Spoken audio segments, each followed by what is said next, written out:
Hello viewers, আশা করি আপনারা ভালো আছেন। আপনাদের সবার জন্য শুভকামনা। সবসময় ভালো থাকবেন। আজকে ভয়ানক একটা ঘটনা ঘটেছে, আপনারা জানেন। ঘটনাটা হচ্ছে আগারগাঁওতে। ঘটনা স্থল হচ্ছে জাতীয় চক্ষু বিজ্ঞান ইনস্টিটিউট। জাতীয় চক্ষু বিজ্ঞান ইনস্টিটিউট এমন একটি হসপিটাল যা দক্ষিণ এশিয়ায় লিস্টেড একটা হসপিটাল, যেখানে সারা বাংলাদেশের লোকজন চোখের চিকিৎসা নিতে আসে এবং উন্নত মানের চক্ষু চিকিৎসা সেবা নিয়ে ফেরত যায়। আজকে সেখানে একটা ঘটনা ঘটেছে। সেটা হচ্ছে সকাল 8:30 থেকে প্রায় দুপুর 12:30 পর্যন্ত এই মব সন্ত্রাসী তথা জুলাই সন্ত্রাসী এরা ব্যাপক তাণ্ডব করেছে। প্রথমে তারা বাইরের কলাপসেবল গেট বন্ধ করে দেয়, তারপরে ভিতরে থাকা রোগীর স্বজন, ডাক্তার, নার্সদের বেদম মারধর করে। আপনারা প্রশ্ন করতে পারেন যে শুধুই মারছে? পিছনে আপনাদেরকে কিছু কথা বলি।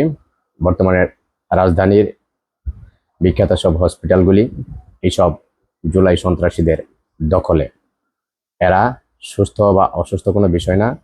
এই হসপিটালগুলির বিভিন্ন বেড তারা দখল করে খায়, দায়, ঘুমায়। মাঝে মাঝে সেখান থেকে বের হয়ে এই দখলদারদের মিটিং মিছিলে যায়, সেখান থেকে টাকা পয়সা ভাগ করে আনে। আইনা রাতে এই হোটেলের মতো এই সব হসপিটালে থাকে।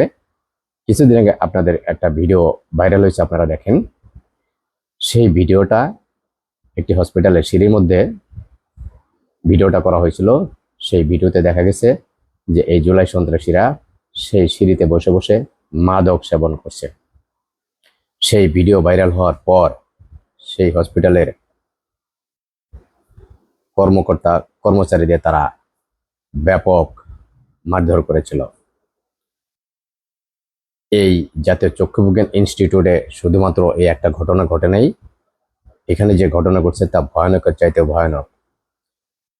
হসপিটালের কলাপসেবল গেট বন্ধ করে দেওয়া আগে তারা পঙ্গু হসপিটাল, সরোয়ার্দী হসপিটাল, সেখানে রিহ্যাবিলিটেশনে থাকা একটা হসপিটাল থেকে সমস্ত জুলাই সন্ত্রাসীদের এই হসপিটালে আনার পরে তারা বাইরে থেকে কলাপসেবল গেট বন্ধ করে দেয়। সেখানে তারা ডাক্তার, নার্স, হসপিটালের কর্মচারীদের ব্যাপক মারধর করে। পত্রপত্রিকা খবর মারফত জানা যায়, মিজান নামে হসপিটালের একজন কর্মকর্তাকে যখন বাইরে নিয়ে আসা হয় অন্য হসপিটালে নিয়ে যাওয়ার জন্য, তখন তার মাথা দিয়ে অবিরত রক্ত ঝরছিল। সাংবাদিকরা যখন জিজ্ঞেস করে কি হয়েছে, তখন তারা বলছে যে জুলাই আন্দোলনকারীরা আঘাত করছে, হামলা করছে। এই সন্ত্রাসীদের কাজ হচ্ছে বিভিন্ন জায়গা দখল করে সেখানে তাদের রাজত্ব কায়েম করা। কারণে অকারণে তারা হসপিটালে থাকা রোগীর স্বজন, ডাক্তার, নার্সদের উপর চড়াও হয়, হামলা করে, মারধর করে। এইসব ঘটনা ঘটানোর পরে তারা হসপিটালের পরিচালক, জাতীয় চক্ষু বিজ্ঞান ইনস্টিটিউটের পরিচালকের কক্ষে পেট্রোল ঢেলে দিয়েছিল, কিন্তু আগুন জ্বালাতে পারে নাই। তাদের সন্ত্রাসী কর্মকাণ্ড করার জন্য কোনো কারণ লাগে না। তাদের যখন মন যা চায় তাই করে। এই হসপিটালে যে ঘটনা ঘটছে তা অনেক ভয়াবহ। হসপিটালের স্বাস্থ্যসেবা, হসপিটালের কার্যক্রম এখন পর্যন্ত বন্ধ আছে। সেখানে প্রশ্ন আসতে পারে, পুলিশ এবং সেনাবাহিনী কি করছে? এই সন্ত্রাসীরা হসপিটালের কিছু কর্মচারী, নার্স এবং ডাক্তারদের বিভিন্ন জায়গায় অবরুদ্ধ করে তালা মেরে রেখেছিল। শেরেবাংলা থানার ওসি তার নেতৃত্বে কিছু পুলিশ সদস্য সাথে করে নিয়ে গিয়ে শুধুমাত্র সেই সমস্ত অবরুদ্ধ ডাক্তার, নার্স এবং কর্মচারীদের উদ্ধার করে নিয়ে আসে। ডিউটিরত পুলিশ সেখানে থাকলেও তারা কোনো ভূমিকা পালন করে নাই। পুলিশ কোনো ভূমিকা পালন করার কোনো প্রশ্নই আসে না এই সন্ত্রাসীদের সামনে, কারণ সন্ত্রাসীরা এসব পুলিশদের মেরে আবার ঝুলিয়ে দেবে।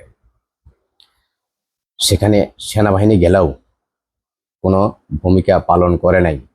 5ই আগস্টের পর থেকে সেনাবাহিনী কোথাও মব সন্ত্রাস দমনের জন্য, মব সরকার, দখলদার ইউনূস সরকারের মব দখল করার জন্য, মব বন্ধ করার জন্য কোথাও কোনো ভূমিকা আমরা সেনাবাহিনীর দেখি নাই। এখানে রহস্যজনক কোনো কারণ থাকতে পারে, কোনো বিষয় থাকতে পারে, সেই বিষয়গুলি এখনো পরিষ্কার না। সেনাবাহিনীর ভূমিকা এখনো পরিষ্কার না, সেটা আপনারা জানেন। এখন কথা হচ্ছে যে এই মব সন্ত্রাসী সরকার ইউনূস, তার বাহিনী, এই কিশোর গ্যাং, এই জুলাই সন্ত্রাসী, এদের কর্মকাণ্ড এভাবেই কি চলবে? আমরা কি এভাবেই এগুলি দেখে যাব, নাকি এই ব্যাপারে কোনো ব্যবস্থা ভবিষ্যতে নেওয়া হবে? সে ব্যাপারে আমরা সামনে চোখ রাখবো। কিন্তু আপাতত এইসব থেকে মুক্তি পাওয়ার কোনো পথ, কোনো উপায় আমাদের হাতে নাই, এটা আমরা বুঝতে পারছি। আমরা শুধু দেখব। ধন্যবাদ।